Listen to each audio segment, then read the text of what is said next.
How to fix Discord failed to send message.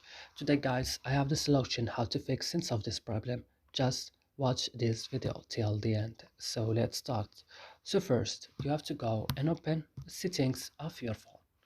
After this, go to apps or applications. Here you will find all the applications that you have on your phone. So you will open just Discord,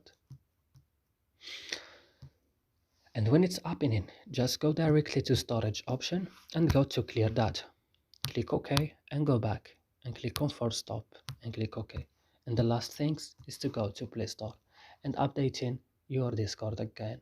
And that's it. I hope this video is helpful for you. Do not forget to like, also to subscribe in our channel, and see you in another video.